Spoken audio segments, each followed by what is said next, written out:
कारमधील सिद्धी सचिन पिसे यांचा उमेदवारी अर्ज वैध. निवडणूक निर्णय अधिकारी यांचा निकाल. सांगली मिरज कुपवाड शहर महापालिका निवडणुकीच्या आज अर्ज छाननी प्रक्रियेच्या वेळी राष्ट्रवादीच्या उमेदवार प्रभाग क्रमांक 4च्या ओबीसी प्रवर्गातील राष्ट्रवादी अजित पवार पक्षाच्या सिद्धी सचिन पिसे यांच्या उमेदवारी अर्जाला जोडलेल्या जात प्रमाणपत्रावर भाजप उमेदवार अपर्णा बंडू शेटे यांनी आक्षेप घेतला होता.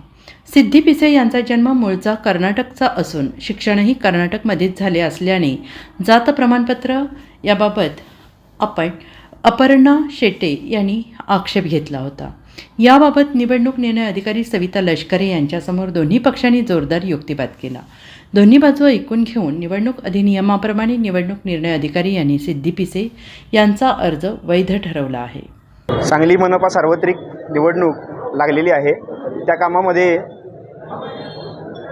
सिद्धी सचिन पिसे यांनी नामनिर्देशन पत्र दाखल केलेलं होतं.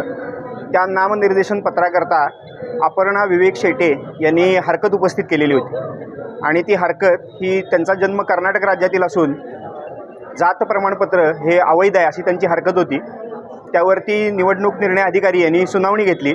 सुनावणीमध्ये दोन्ही बाजूंचं म्हणणं ऐकून घेतलं आणि जे जात प्रमाणपत्र होतं ते महाराष्ट्र राज्यातील असल्यामुळं जो हरकत अर्ज दाखल केलेला होता तो हरकत अर्ज हा फेटाळून लावलेला आहे आणि सिद्धी सचिन पिसे यांचा प्रभाग क्रमांक 4 मधील जो नामनिर्देशन पत्र त्यांनी दाखल केलेलं होतं ते वैध ठरवलेलं आहे आणि त्यांना आता निवडणूक लढवण्यास परवानगी निवडणूक निर्णय अधिकारी यांनी दिलेली आहे.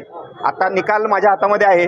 निकालसुद्धा प्राप्त झालेला आहे आणि त्यांचा अर्ज वैध ठरलेला आहे. त्यामुळे आता त्या या निकालाप्रमाणे प्रभाग क्रमांक 4 मध्ये निवडणूक लढवण्यास पात्र झालेले आहेत. Bureau report SBN Marathi, Sangli.